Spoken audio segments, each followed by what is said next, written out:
सबसे honest advice जो हर लड़के को उसके 20s में ही सक्सेसफुल बना देती है। Rule number 1, learn to gain when others lose. एक मोमबत्ती और आग में ये डिफरेंस होता है कि हवा आने पर मोमबत्ती बुझ जाती है, जबकि आग हवा से और ज्यादा बढ़ जाती है। यानी दुनिया में कई ऐसी चीजें होती हैं जिन्हें प्रॉब्लम बढ़ने से फायदा होता है। यही आइडिया ऑथर नसीम निकोलस तैलम ने कुछ इस तरह से समझाया है। दुनिया में 3 तरह की चीजें होती हैं, फ्रेजाइल, रेजिलिएंट और एंटी फ्रेजाइल। फ्रेजाइल चीजें वो होती हैं जो स्ट्रेस में आने पर इजीली टूट जाती हैं। रेजिलिएंट वो चीजें होती हैं जो स्ट्रेस में आने पर सेम रहती हैं। लेकिन एंटी फ्रेजाइल वो चीजें होती हैं जिनके ऊपर जब स्ट्रेस पड़ता है तब वो उस स्ट्रेस से ग्रो करती हैं। सोचो, अगर एक इंसान फिजिकली फ्रेजाइल स्टेट में है तो ये वो बंदा होता है जो कभी भी एक्सरसाइज नहीं करता और कभी भी ये अपनी बॉडी को कोई स्ट्रेस नहीं देता। ये वो बंदा होता है जो अपने बेड को खिसकाते खिसकाते स्लिप डिस्क एक्सपीरियंस करता है। ये वो बंदा होता है जो जंक फूड खाता है और उसकी बॉडी अलग अलग तरह की रिएक्शन देने लगती है, उसको एलर्जिक रिएक्शन होने लगते हैं, उसकी स्किन खराब होने लगती है, उसको कॉन्स्टिपेशन या फिर डायरिया होता है, because he is very fragile. तो स्ट्रेस के आने पर उसकी बॉडी खराब होने लगती है, टूटने लगती है। सेकेंडली, अगर एक बंदा रेजिलिएंट है, ये वो बंदा होता है जो मॉडरेट वे में एक्सरसाइज करता है।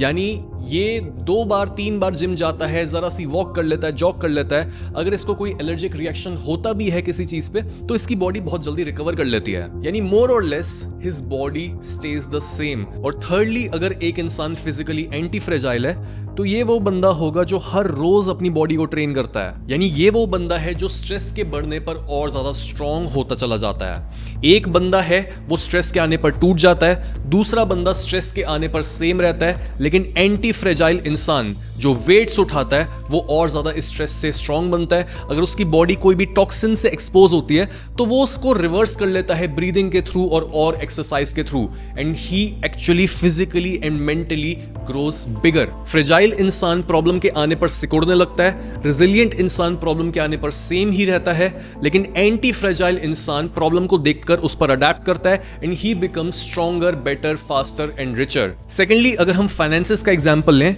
तो अगर एक इंसान फाइनेंशियली फ्रेजाइल है तो ये वो बंदा होगा या तो जिसके पास कोई इनकम है ही नहीं, या फिर इसके पास एक फिक्स्ड इनकम आती है but he has no savings and no backup. तो जैसे ही दुनिया में कोई भी प्रॉब्लम आती है, कोई वॉर आती है, एआई रेवोल्यूशन आता है, जैसे ही इसकी जॉब पर खतरा आता है और इसको मे बी जॉब से निकाल दिया जाता है, ही हैज नो बैकअप, तो इमीडिएटली स्ट्रेस के बढ़ते ही ये गेम से बाहर हो जाता है और ये स्ट्रेस को झेल नहीं पाता। सेकेंडली, अगर हम बात करें कि ऐसे इंसान की जो फाइनेंशियली रेजिलिएंट है तो ये वो बंदा होता है जिसके पास again may be fixed income आती है बट इसने बहुत वाइज इन्वेस्टमेंट्स की हुई हैं। May be he is invested in index funds. Index funds क्या होते हैं? लाइक निफ्टी 50, और यहां पर अगर आप इन्वेस्ट करते हो, वॉर भी आ जाती है, दुनिया में कुछ भी खराबी होती है, eventually it recovers and you basically stay the same. आपका ज्यादा लॉस नहीं होता, आपका ज्यादा गेन नहीं होता, you stay the same. Third बंदा जो है एंटी फ्रेजाइल, ये सबसे समझदार है, ये सबसे वाइज, सबसे फुर्तीला, सबसे चालू इंसान है। ये क्या करता है? ये बंदा सबसे पहले तो कैश को एक्यूमुलेट करता है और ये इतना चालू होता है कि ये बस अपने पैसों को इकट्ठा करके वेट करता है सही अपॉर्चुनिटी का। ये वेट करता और बोलता है कि हाँ, दुनिया में आए कोई वॉर, हाँ लोग निकले सड़कों पे और हर चीज को जला दें, बिकॉज जब पूरी दुनिया स्ट्रेस में होगी और हर चीज का दाम गिर रहा होगा तब मैं अपनी जेब ढीली करना शुरू करूंगा। मैं बस वेट करूंगा कि दुनिया में स्ट्रेस बढ़े, कई लोगों का लॉस होना शुरू हो, कई लोग बस अपनी वेल्थ को प्रिजर्व करने की कोशिश करें, और मैं क्या करूंगा? मैं अपनी वेल्थ को मल्टीप्लाई करूंगा। बिकॉज एक फ्रेजाइल इंसान क्या करता है? He hates making mistakes. एक रेजिलिएंट इंसान यहां पर बोलता है कि mistakes are just information and he goes by the books. ये बोलता है कि मैंने ये चीज पढ़ी थी कि अगर आप स्टॉक्स में इन्वेस्टेड हो और आपका डिसेंट प्रॉफिट बन चुका है तो वहीं पर प्रॉफिट को बुक कर लो। बिकॉज अगर आप ग्रीडी बनते हो, आप ये सोचते हो कि मैं वेट कर लूं, तो चांसेस है कि मार्केट का सेंटिमेंट भी वही होगा और धीरे धीरे लोग सेल करना शुरू कर देंगे और बहुत जल्दी आप लॉस में चले जाओगे। एंड ये वो बंदा होता है कि जस्ट बिकॉज ये अपना रिस्क मिनिमाइज कर रहा होता है और इसका लॉस ज्यादा नहीं होता तो इसका प्रॉफिट भी बहुत लिमिटेड ही होता है। ये आपका वो रिलेटिव होता है जो हमेशा से ही स्टेबल रहा है, ना उसका कभी सड़क पर आने की नौबत आई है, ना उसको कभी दूसरों से पैसे मांगने पड़े, लेकिन ना उसने कभी लग्जरी को टेस्ट करा है।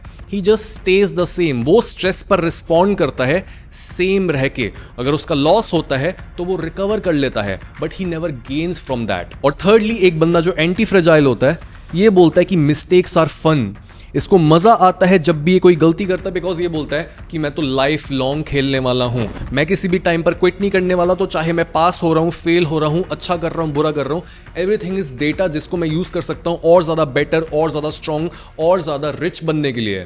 एक ऐसा बंदा जो फ्रेजाइल होता है वो हमेशा गलतियों से बच रहा होता है। वो हमेशा बोलता है कि यार कुछ भी गड़बड़ ना हो जाए, दुनिया में कुछ खराबी ना हो, हमेशा हर चीज भगवान ठीक रखना। He is very afraid of making mistakes, he is very afraid of volatility.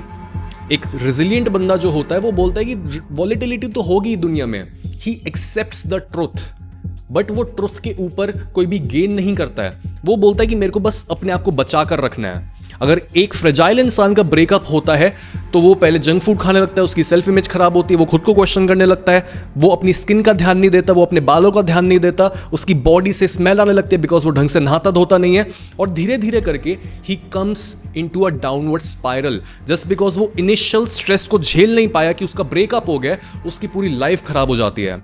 एक रेजिलियंट बंदे का अगर ब्रेकअप होता है तो ये वो बंदा होता है कि 2 साल पहले इसका ब्रेकअप हुआ, बट किसी तरीके से इसने खुद को रिकवर कर लिया है and he is back at the same level जहां पर वो 2 साल पहले था। प्रॉब्लम यही होती है कि सोसाइटी हमें बोलती है कि हम रेजिलियंट बने, हम रोबस्ट बने। अगर कोई भी हमारे को स्ट्रेसर मिल रहा है, कोई भी हमारे को तंग कर रहा है, कोई बुली कर रहा है, तो we should just maintain ourselves. हमें खुद पर कंट्रोल होना चाहिए। अगर मेरे अंदर कोई अर्ज आ रही है तो मैं बस उसे कंट्रोल कर पाऊं, अगर मेरे अंदर कोई इमोशन आ रहा है तो मैं बस कंट्रोल कर पाऊं। But this is utter bullshit, because आपको बस रेजिलियंट नहीं बनना है, आपको बस वो नहीं बनना है कि अगर आपके ऊपर स्ट्रेस आ रहा है तो you just stay the same, because जो बंदा सेम रहता है वो अपनी लाइफ में ग्रो थोड़ी कर रहा है। ग्रो वो बंदा कर रहा है जो एंटी फ्रेजाइल है, जिसका अगर 2 साल पहले ब्रेकअप हुआ, वो अब खुद को शीशे में देख के बोलता है कि देखो यार मेरी बॉडी बन गई, मेरे 6 पैक हैं, मैं पहले से ज्यादा अमीर हूं, लड़कियां मेरी रिस्पेक्ट करती हैं, आई एम ग्लैड कि मेरा ब्रेकअप हुआ था, बिकॉज ब्रेकअप की वजह से, उस स्ट्रेस की वजह से मैं पहले से ज्यादा स्ट्रांग हूं। देखो मेरे अंदर कितना ज्यादा कॉन्फिडेंस है, पहले मैं खुद को शीशे में देख नहीं पाता था, but now I look very great, और मेरे अंदर एक कॉन्फिडेंस है। अगर लड़की को इस बंदे ने छोड़ा था तो ये बोलता है कि हाँ मेरे में सेल्फ अवेयरनेस आ गई है, मेरे को अब ये पता है कि मेरे को एक्चुअल में रिलेशनशिप से क्या चाहिए। अगर लड़की ने इस लड़के को छोड़ा था तो ये बोलता है कि okay now I understand women, कि विमेन को क्या चाहिए। ये हर चीज पर पॉजिटिव लेबल लगाता है और हर अच्छी और इवन नेगेटिव चीज को यूज करता है फॉर हिज ओन बेनिफिट। ये बोलता है कि I just start doing something and I will figure it out as I go. मेरे को हर चीज का सोल्यूशन, हर चीज का आंसर अभी चाहिए ही नहीं। मैं वो बंदा नहीं हूं जो हाथ पे हाथ रख के बैठा रहेगा, because that's the fragile person. मैं वो बंदा नहीं हूं जो बाय द बुक्स चलता है, because that's the resilient person, जिसकी लाइफ हमेशा सेम ही रहती है और वो ज्यादा गेन नहीं कर पाता है। जो उसके माँ बाप ने पैसा दिया था वो ऑलमोस्ट उसको सेम करता है या फिर 10-20% बढ़ा देता है। बट एंटी फ्रेजाइल पर्सन वो होता है जो पागलों की तरह भाग रहा होता है दुनिया में, and he is actually living life. वो लाइफ को बुली करके बताता है कि देख बाप कौन है, देख ऐसे जीऊंगा मैं। अगर उसकी लाइफ में कुछ भी लिखा हुआ है, कुछ भी उसकी किस्मत है, कोई भी उसके प्लैनेट्स उसको इंपैक्ट कर रहे हैं, वो हर एक को बोल देता है no this is my decision. और ये होता है यूनिवर्स के साथ काम करना, बिकॉज यूनिवर्स आपको यही बोलता है if you put your heart into something, वो चीज रियलिटी बननी ही बननी। अगर तुम बच बच के चलते रहोगे, तुम सोचते रहोगे, या फिर तुम जरा सा आगे बढ़ते हो फिर रुक जाते हो कि मैं बस इतनी सेफ्टी चाहता हूं, तो तुम्हें लाइफ भी उतना ही देगी। एक और डिफरेंस तभी मैं आपको इन तीनों में बताता हूं जो आपका दिमाग हिला के रख देगा। एक और बड़ा डिफरेंस इन तीनों कैटेगरीज में ये होता है, if we talk about the fragile person, he has no skin in the game. If we talk about resilient person, he has some skin in the game. But जब हम बात करते हैं एक एंटी फ्रेजाइल बंदे के बारे में, he has soul in the game. He says that I am all in.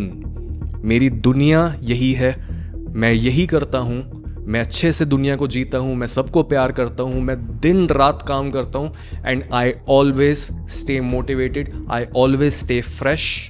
मैं हर दुनिया में चीज़ को जब देखता हूँ, मैं उसको एक अपॉर्चुनिटी की तरह देखता हूँ. तभी मेरी बॉडी जो है, तभी मेरा माइंड जो है हमेशा मेरे को मोटिवेशन और एनर्जी से भर के रखता है. उसका माइटोकॉन्ड्रियल फंक्शन डिफरेंट वे में काम करने लगता है, उसके जीन्स डिफरेंट वे में काम करने लगते हैं, बिकॉज उसकी सोच, उसकी परसेप्शन डिफरेंट है. He is basically a superior man. So हमारा गोल कभी भी रेजिलियंट बनना नहीं है. हमारा गोल ये नहीं होना चाहिए कि अगर हम गिर जाते हैं तो हमें बस वापस से खड़े हो जाना है. No, this is the wrong advice. अगर हम गिरते हैं तो हमें फिगर आउट करना है कि हम क्यों गिरे, क्या हमारी टांगे स्ट्रांग नहीं है, क्या मुझे आगे दिखता नहीं है, what is the actual problem, कैसे मैं इस अपॉर्चुनिटी को यूज करूं to grow and become even better. हर चीज एक अपॉर्चुनिटी है if you are the anti fragile person. इस चीज को हमेशा याद रखने के लिए मैं आपको एक ग्राफ बना के दिखाता हूं, और यहां पर मेरी ये गारंटी है कि अगर इस ग्राफ को आप एज इट इज अपने दिमाग में छाप लेते हो और आप ये पूरा एपिसोड बिना स्किप करे दिल लगाकर सुनते हो, तो as a man it's my promise that you will become very successful in your life very early on. Because इस चीज को अगर आप समझते हो कि जो स्ट्रेट लाइन है, this is your typical resilient male, यानी इसकी लाइफ में अगर जरा सा प्रॉफिट है, जरा सा लॉस है, जरा सा प्रॉफिट, जरा सा loss, he will basically stay the same.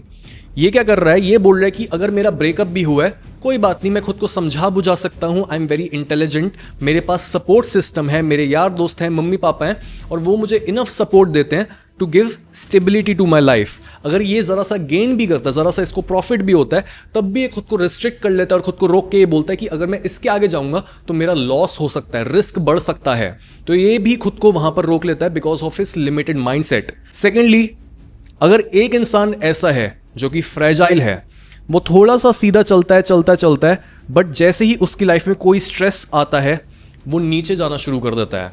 ये वो बंदा है जो किसी भी तरह की प्रॉब्लम को झेल ही नहीं पाता। अगर इसकी सेल्फ एस्टीम बहुत कम है, सेल्फ वर्थ बहुत कम है, कोई भी इसका मजाक उड़ाता है, कोई भी बुली करता है, ये रोते रोते पूरा अपना 1 2 3 महीने कहाँ पर वेस्ट कर देता है, इसको पता नहीं लगता।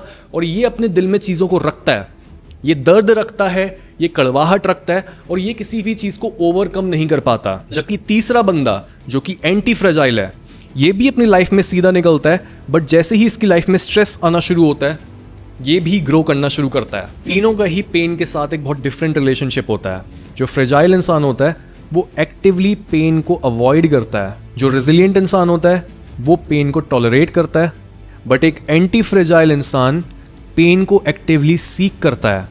वो एक क्वेश्चन करता है कि कौन सी नई स्किल मैं सीख सकता हूँ, कौन सी नई लैंग्वेज मैं सीख सकता हूँ, किस तरह के नए लोगों से मैं मिलूँ, कौन सी नई बुक्स रीड करूँ जो मैंने पहले कभी रीड नहीं करी। कॉन्स्टेंटली वो दुनिया में ग्रोथ की अपॉर्चुनिटीज ढूंढ रहा होता है। और तभी जो बंदा एंटी फ्रेजाइल होता है वही सच के सबसे ज्यादा पास होता है, वही सबसे ज्यादा मैस्कुलिन होता है। बिकॉज यूजुअली हमें यही बोला जाता है कि यू बिकम रेजिलिएंट, आप बस पेन को टॉलरेट कर पाओ, और यही चीज आपको सबसे ज्यादा मैनली, सबसे ज्यादा मैस्कुलिन बना देगी। फाइटर्स को देखो वो कितना ज्यादा पेन को टॉलरेट करते हैं।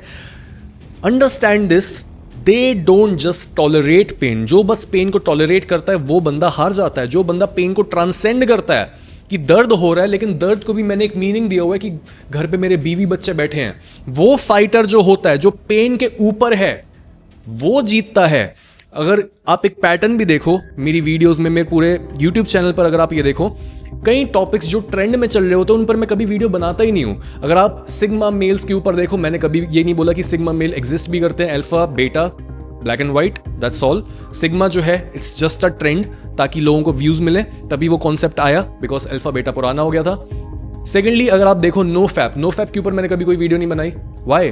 बिकॉज अगर आप इसी चार्ट में देखो, इसी ग्राफ में देखो, तो फ्रेजाइल बंदा हो गया एक फैपर, एक रेजिलिएंट बंदा हो गया नो फैपर, बट एक एंटी फ्रेजाइल बंदा होता है एक ब्रह्मचारी, या फिर हम बोल सकते हैं एक योगी, जो प्रैक्टिस करता है अपनी सीमन को ऊपर चढ़ाना, जो प्रैक्टिस करता है सेक्सुअल ट्रांसम्यूटेशन। अगर एक इंसान बस नो फैप के बारे में बात कर रहा है और वो बोल रहा है कि मैं बस अपनी सीमन को रिटेन कर रहा हूं, मैं बस खुद को कंट्रोल कर रहा हूं, brother you are not growing from that. आपने बस काउंटिंग कर लिया है कैलेंडर में अपना कि ठीक है 90 दिन हो गए, 50 दिन हो गए, बट आपकी लाइफ में चेंज क्या आया है, आपकी एक्चुअल अचीवमेंट क्या है? Your entire achievement is this number 50, day number 60, ये आपकी अचीवमेंट है। ऑफ कोर्स मैं बोल रहा हूं और आपको ये चीज में भी हर्ट भी कर रही हो अगर आपने ये कभी किया तो, but this is the truth and this is in front of you. अगर आप अपने पेन को टॉलरेट करके उसको ट्रांसेंड नहीं कर रहे हो, अगर आप पेन को यूज नहीं कर रहे हो टू ग्रो, तो उस पेन टॉलरेंस का ज्यादा कुछ फायदा है नहीं, because you are staying the same, you are resilient. ठीक है, आपके लिए वो तालियां बजनी चाहिए, बट इससे आपकी लाइफ में आपको ज्यादा ग्रोथ नहीं मिलेगी। बिकॉज अगर बस सीमन को रिटेन करके हर कोई मिलियनेयर और बिलियनेयर बन जाता, हर किसी के 6 पैक आ जाते, तो हर कोई ऐसा ही नहीं बन जाता। ये बस YouTube के थंबनेल्स पर आपको ये बेचा जाता है कि देखो जो भी सीमन को रिटेन करता है, नो फैप करता है, 50 दिन 100 दिन तक करता है, देखो वो कितना शक्तिशाली बन जाता है, देखो हनुमान जी की फोटो लगी हुई है, देखो एब्स वाले बंदे की, मस्कुलर बंदे की फोटो लगी हुई है। बट वो झूठ है, एक्चुअल सच्चाई ये है कि अनलेस आप अपने पेन को, बाहरी स्ट्रेस को ऊपर चढ़ाओ, उसको ट्रांसेंड करो, उसको यूज करो to become more productive, to become more good looking, to become sharper in your intellect, अगर आप ऐसा नहीं ट्रांसम्यूटेट कर पा रहे हो, then you are just resilient, you are staying the same, you are in the middle class जो ठीक ठाक घर में रह रही है, but there is no taste of luxury and there is no clear poverty. आपको फील हो रहा है कॉन्स्टेंट स्ट्रेस, बट आपको पता ही नहीं है कि आप बिलोंग किस कैटेगरी में करते हो। जहां पर आपको हवा धक्का दे देती है, आप उसी डायरेक्शन में मुड़ जाते हो। नाउ द क्वेश्चन इज, आप एक एंटी फ्रेजाइल इंसान बनोगे कैसे? See the solution number 1 for being anti fragile is to create a stress routine. अगर आप नेचर में भी देखो तो नेचर सिर्फ उसी जीव को चूज करता है जो जीव नेचर में आ रहे कांस्टेंट चेंजेस पर अडेप्ट कर पाता है। नेचर में हमेशा कॉन्स्टेंटली आपके ऊपर नए नए तरह के स्ट्रेस आते हैं, और अगर आप उस पर अडेप्ट कर सकते हो, अगर आप उस स्ट्रेस को यूज कर सकते हो खुद को विकसित करने के लिए, तो नेचर आपको सिलेक्ट करता है और आप अपने जीन्स को पास ऑन कर सकते हो। अगर हम इसे सिंबॉलिकली और साइंटिफिकली देखें तो सेकंड लॉ ऑफ थर्मोडायनेमिक्स हमें यह बताता है कि एक एनक्लोज सिस्टम में एंट्रोपी यानी डिसऑर्डर हमेशा बढ़ता है। चीजें हमेशा ऑर्डर से डिसऑर्डर की तरफ मूव करती हैं। अगर आप अपने कमरे की साफ सफाई करते हो, आप हर चीज को सही जगह पर रखते हो, हर कपड़े को तय लगा के पूरा उसको स्टैक करके अच्छे से रखते हो, आप नोटिस करते हो कि 1 दिन बाद, 2 दिन बाद, 3 दिन बाद जैसे जैसे आप कपड़े निकालना शुरू करते हो, वैसे ही डिसऑर्डर फिर से फैलने लग जाता है और रूम फिर से मैसी हो जाता है। जो एनर्जी आपने एक जगह पर केंद्रित कर दी थी, एक के ऊपर एक कपड़ा लगा दिया है और प्रॉपर्ली आपने अपनी सारी बुक्स को अरेंज कर दिया है, this is the concentration of energy at one place. But धीरे धीरे ये एनर्जी फैलती है। This is the law of the universe. Science हमें ये बताती है कि एनर्जी का नेचुरल टेंडेंसी होती है कि वो फैलती है, वो डिसिपेट करती है। अगर मैं यहां पर परफ्यूम छिड़कूं तो परफ्यूम बस यहां पर नहीं बैठा रहता है, वो गैस, वो मॉलिक्यूल्स पूरे रूम में स्प्रेड आउट होते हैं जब तक वो पूरी एयर में घुल नहीं जाते हैं। यानी एंट्रोपी का मतलब, डिसऑर्डर का मतलब यह हुआ कि एनर्जी कॉन्स्टेंटली मूव करना चाहती है, एनर्जी एक जगह पर स्टिल नहीं बैठ सकती। अगर आप योगा के लेंस से देखो तो योगा आपको बताता है कि दुनिया सिर्फ 2 ही चीजों से बनी है, कॉन्शियसनेस एंड एनर्जी। कॉन्शियसनेस को सिंबलाइज करा जाता है शिव के through, which is the stillness of the universe. अगर आप नोटिस करो कि आपके पूरे एक्सपीरियंस में बचपन से लेके अब तक जो चीज सबसे ज्यादा कांस्टेंट और स्टिल रही है, it will be your awareness. जो आपके अंदर इंटेलिजेंस इस पूरी दुनिया को देखती आई है, जो आपके अंदर की इंटेलिजेंस आपके हर एक्सपीरियंस को नोटिस करती आई है, इट इज योर अवेयरनेस। वही होती है कॉन्शियसनेस, जो कि कभी चेंज नहीं होती, वो कभी भी मूव नहीं करती। बट दूसरी साइड पर आपने नोटिस करा होगा कि आपकी बॉडी में कॉन्स्टेंट चेंजेस आए हैं जैसे जैसे आप एज में बड़े हुए हो। आपकी सराउंडिंग्स में कितने सारे चेंजेस आए हैं, आपके इमोशंस बदले हैं, आपके थॉट्स बदले हैं, आइडियाज बदले हैं, दुनिया बदली है। तो दिस इज कॉल्ड शक्ति, this is the energy that is constantly changing. अगर आप आइंस्टाइन के भी इक्वेशन को देखो, आइंस्टाइन बोलता है E = mc², यानी जो एनर्जी है it is equals mass into speed of light squared. Simple भाषा में बोले तो मास और एनर्जी इंटरचेंजेबल हैं, और mass is just another form of energy. दुनिया में जो भी चीज आपको ठोस दिखती है, it is basically the condensed form of energy. एक चीज में हाइट, उसमें डेप्थ, उसमें वेट तभी आता है जब एनर्जी एक जगह पर केंद्रित होती है। अगर आप अपने कपड़ों को स्टैक कर रहे हो एक जगह पर, उस पर तय लगा के एक के ऊपर एक रख रहे हो, आपने प्रॉपर्ली एनर्जी को कॉन्सेंट्रेट किया है, एनर्जी केंद्रित है एक जगह पर। बट एंट्रोपी क्या बोलती है, सेकंड लॉ ऑफ थर्मोडायनेमिक्स क्या बोलता है, एनर्जी कॉन्स्टेंटली फैलना चाहती है। शक्ति एक जगह पर बैठना नहीं चाहती। Shakti is not consciousness, Shakti is energy, energy wants to flow. Now अगर हमें एंटी फ्रेजिलिटी के कॉन्टेक्स्ट में इसको समझना है, एंटी फ्रेजाइल होने का मतलब ये होता है कि जो कॉन्स्टेंटली फ्लोइंग एनर्जी है, हम इसको बोलें that we can not be just one dimensional. अगर एनर्जी हमें कॉन्स्टेंटली केओस की तरफ, डिसऑर्डर की तरफ ले जा रही है, अगर पैसे ज्यादा हैं तो पैसे फिर कम हो जाते हैं, अगर आपने कपड़ों की तय लगाई है, रूम को समेटा है, रूम गंदा हो जाता है, अगर आपने खाना खाया है फिर आपको थोड़ी देर बाद भूख लगती है। ये जो कॉन्स्टेंट चेंजेस आ रहे हैं और हम इन चेंजेस पर बिना सोचे समझे रिएक्ट करते हैं, what we are doing is we are following into the trap of Shakti. हम माया के ट्रैप में फंस जाते हैं। आप ये समझ सकते हो कि universe by default feminine energy की तरफ मूव करता है, और अगर हम इस फेमिनिन एनर्जी पर अपना मैस्कुलिन एनर्जी को इम्पोज नहीं करते, अगर हम डिसिप्लिन नहीं होते, अगर हम अपनी अर्जेस पे नो नहीं बोलते और अगर हम कॉन्शियसली चूज नहीं करते कि मेरी लाइफ में मुझे क्या करना है, we have no purpose, no discipline, no consistency, अगर हम कॉन्स्टेंटली स्ट्रेस को सीक आउट नहीं कर रहे, हम कॉन्स्टेंटली स्टेज पर नहीं चढ़ रहे, अपने पब्लिक स्पीकिंग के फियर को नहीं खत्म कर रहे, अगर हम रोज कोल्ड शावर नहीं ले रहे, हम रोज जर्नलिंग नहीं कर रहे, मेडिटेट नहीं कर रहे, होगा क्या? ये फेमिनिन एनर्जी धीरे धीरे करके हमारी लाइफ से बचे कुचे ऑर्डर को भी चूस लेगी और हमारी लाइफ में डिसऑर्डर बढ़ता चला जाएगा।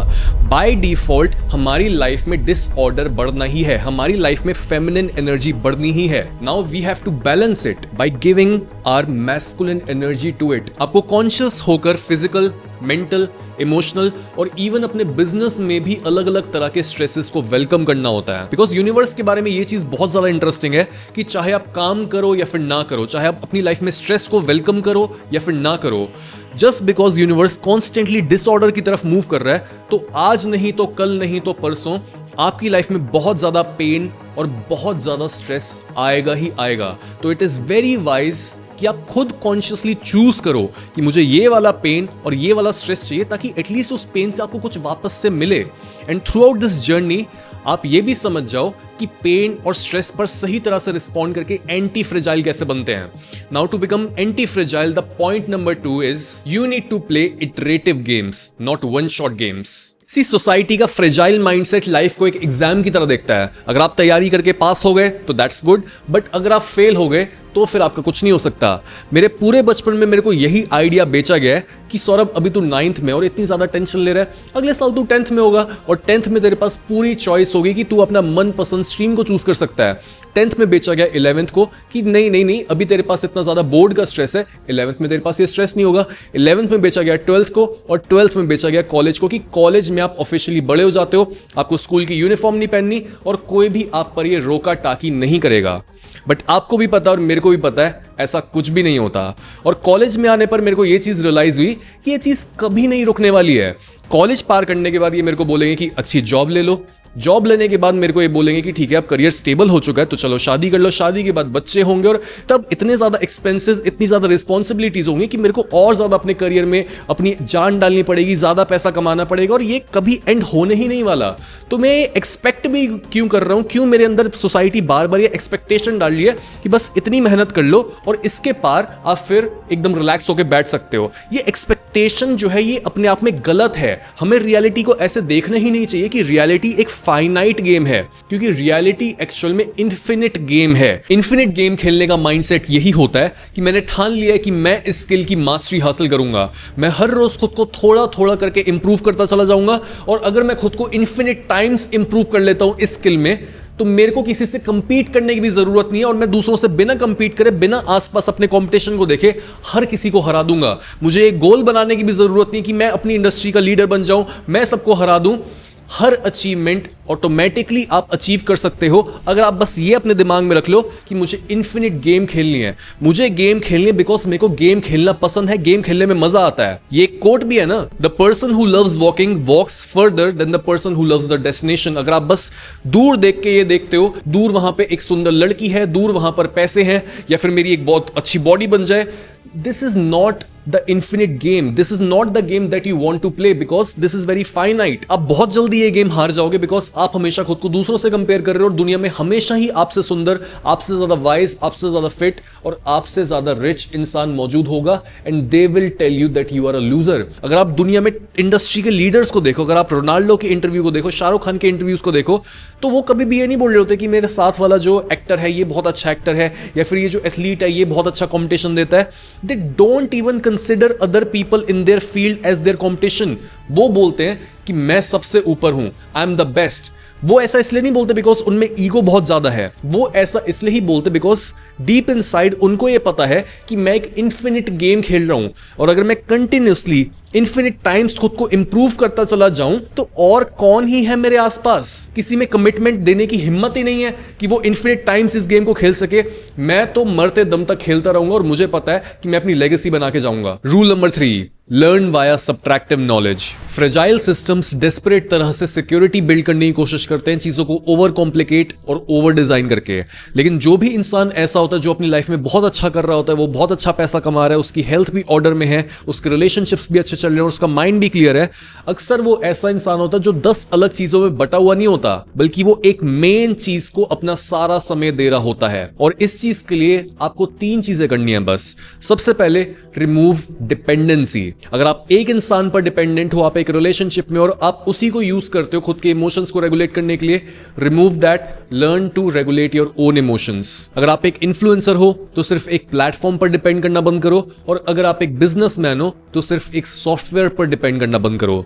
Secondly, remove all complexity. एक फ्रेजाइल इंसान का सबसे कॉमन कैरेक्टरिस्टिक यही है कि वो हमेशा हर चीज को ओवर इंटेलेक्चुअलाइज करता है और ओवर कॉम्प्लिकेट करता है। वो आपको बताता है कि देखो मैं अपनी फिटनेस पर भी काम कर रहा हूं, मैं ये वाले 2 बिजनेस भी बिल्ड कर रहा हूं, और मैं ना अभी डेटिंग भी कर रहा हूं ताकि मेरे को अपना लाइफ पार्टनर मिल जाए। और जब आप 1 साल बाद उस इंसान से मिलते हो तब वो इंसान उसी जगह पर होता है जिस जगह पर वो 1 साल पहले था। एक सिस्टम, एक रिलेशनशिप, एक प्लान या फिर एक रूटीन में जितनी ज्यादा कॉम्प्लेक्सिटी होती है उतने ही ज्यादा उसमें मूविंग पार्ट्स होते हैं और उतना ही ईजी होता है उस सिस्टम, रिलेशनशिप, रूटीन या फिर प्लान का फेल होना। वॉरेन बफेट ने भी एक बार ये बोला था कि मैं कोशिश करता हूं कि मैं सिर्फ उन बिजनेसेस में इन्वेस्ट करूं जो इतने सिंपल होते हैं कि उन्हें एक इडियट भी रन कर सके, बिकॉज सूनर और लेटर उसे एक इडियट ही रन करेगा। अपने बिजनेस, अपने रूटीन और अपने रिलेशनशिप को एक बार एनालाइज करो और देखो कि कैसे आपने इन चीजों को जरूरत से ज्यादा कॉम्प्लेक्स और फैंसी बना रखा है, और ट्राई करो कि आप हर चीज को जितना हो सके सिंप्लीफाई कर सको। And thirdly, remove energy thieves. जो भी आपकी लाइफ में टॉक्सिक लोग हैं, बुरी आदतें हैं,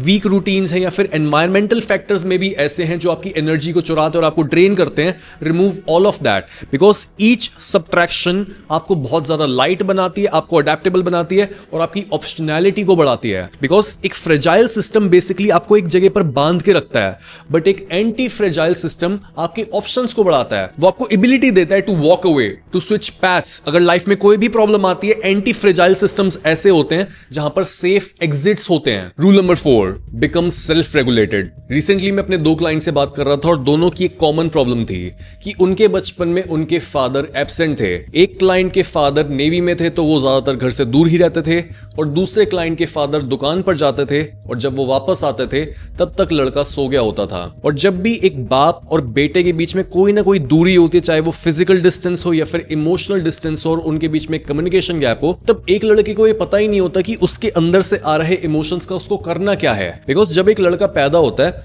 he doesn't know how to self regulate। मतलब जो भी उसके अंदर से इमोशंस आ रहे हैं, जो भी एक्साइटमेंट है, जो भी डर है, जो भी गुस्सा है, उसको पता ही नहीं है कि क्या करना है इसका। तो वो रोता है और वो चिल्लाता है, वो अपने पेरेंट्स को अपने पास बुलाता है। जैसे ही पेरेंट्स उसके पास आते हैं, मम्मी उसको सिखाती है इमोशनल अट्यूनमेंट, यानी वो बोलती है कि you are safe my child, तुम जो भी फील कर रहे हो, जो भी अंदर से इमोशन आ रहा है, प्रॉपर्ली उसको फील करो। लेकिन पापा सिखाते हैं कंटेनमेंट, यानी वो आपको बोलते हैं कि जो भी आप फील कर रहे हो आप खुद उसको हैंडल करने के केपेबल हो। लेकिन जब एक बाप और बेटे के बीच में थोड़ी दूरी होती है, तब एक लड़के का नर्वस सिस्टम कभी भी ये सीख ही नहीं पाता कि कंटेनमेंट को डेवलप कैसे करते हैं, और वो या तो हाइपर अराउज्ड या फिर हाइपो अराउज स्टेट में अटक जाता है। हाइपर अराउज्ड होने का मतलब ये कि वो हमेशा हाइपर रहता है, या तो हमेशा उसको गुस्सा आता रहता है, वो हमेशा रोता धोता रहता है, हमेशा परेशान रहता है, या फिर वो हाइपो अराउज्ड होता है, यानी वो इमोशनली एकदम नम बन जाता है, वो कुछ भी फील ही नहीं कर पाता और वो बोलता है लाइफ का कोई पर्पस नहीं है, कोई भी मीनिंग नहीं है, और वो खुद को कभी भी मोटिवेट नहीं कर पाता। कुछ भी वो काम करना शुरू करता है बट हर बार वो फेल हो जाता है और उसको पता ही नहीं लगता कि बार बार मैं वापस क्यों आ रहा हूं। इसी प्रॉब्लम को बोलते हैं डिसरेगुलेटेड नर्वस सिस्टम। इवन 3 से 7 साल की उम्र के बीच जहां पर एक बच्चा अपने पेरेंट्स की हर चीज को इंटरनलाइज कर रहा होता है, यानी वो उनकी आवाज, उनकी टोन, उनके बिहेवियर, हर चीज को अपना इंटरनल स्ट्रक्चर बना रहा होता है, और इसी को हम इंटरनल डिसिप्लिन बोलते हैं। बट जब एक लड़का अपने बाप को देख ही नहीं पा रहा होता कि पापा क्या कर रहे हैं, पापा का डिसिप्लिन कैसा है, और एक बाप अपने बेटे को ये सिखा नहीं रहा होता कि काम करने का मतलब क्या होता है, तब एक लड़के के अंदर कोई भी स्ट्रक्चर डेवलप ही नहीं हो पाता।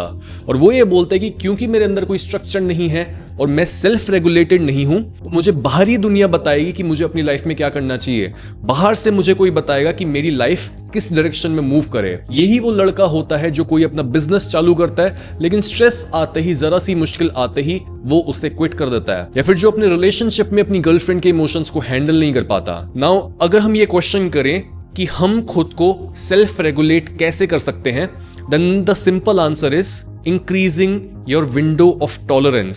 सी, अभी आप ये वीडियो देख रहे हो या फिर इसको स्पॉटिफाई पे सुन रहे हो, अभी आप बहुत ज्यादा शांत हो और आपके दिमाग का लॉजिकल पार्ट यानी प्रीफ्रंटल कॉर्टेक्स एक्टिवेटेड है। बट लेट्स से अगर आपके अंदर कोई इमोशन जागता है, आप बहुत ज्यादा अराउज होते हो, आप बहुत ज्यादा गुस्से में आते हो, या फिर मेरी बात आपको कोई ट्रिगर करती है, आप शेम फील करते हो, आपके अंदर डर आता है, होगा क्या, जैसे ही आपके इमोशंस ट्रिगर होंगे और आपका लिम्बिक सिस्टम एक्टिवेट होगा, वैसे ही आपका प्रीफ्रंटल कॉर्टेक्स शट डाउन होने लगेगा और आप सही तरह के लॉजिकल डिसीजंस नहीं ले पाओगे। अपनी विंडो ऑफ टॉलरेंस में हम सबसे ज्यादा शांत होते हैं, ना ही हम ज्यादा एंग्शियस होते हैं और ना ही ज्यादा excited. We are properly rational और हमारा काम यहां पर एज अ मैन ये होता है कि हम अपनी विंडो ऑफ टॉलरेंस को इतना ज्यादा एक्सपैंड कर लें कि हम उसमें इंक्लूड कर पाए अपना सारा स्ट्रेस, अपना सारा गुस्सा और अपनी सारी अर्जेस, जो भी ऐसे इमोशंस हैं जो हमारे रास्ते में आकर हमारे को भटकाते हैं।